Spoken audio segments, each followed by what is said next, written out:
Xோட electronic configuration கொடுத்திருக்காங்க 1s2 so இதோட atomic number 5. Yயோட electronic configuration கொடுத்திருக்காங்க 1s2 2p6 3s2 3p4 so இதோட atomic number 16. So இப்போ எக்ஸும் ஒய்யும் கம்பைன் ஆனதுன்னா அதனுடைய காம்பவுண்ட் ஃபார்முலா என்னவா இருக்கும்னு கேட்குறாங்க. எக்ஸோட வேலன்ஸ் ஷெல் பார்த்தோம்னா we have 2s2 2p1 and ஒய்யோட valence shell is 3s2 3p4. So let us write x.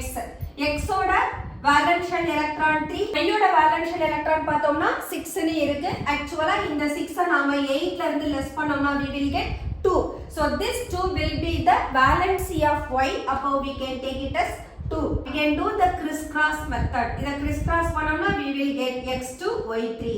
This is the correct formula which is formed from x and y. உங்களுக்கு இந்த video பிடிச்சிருந்தா like பண்ணுங்க, share பண்ணுங்க, comment பண்ணுங்க, subscribe பண்ணுங்க. Thank you.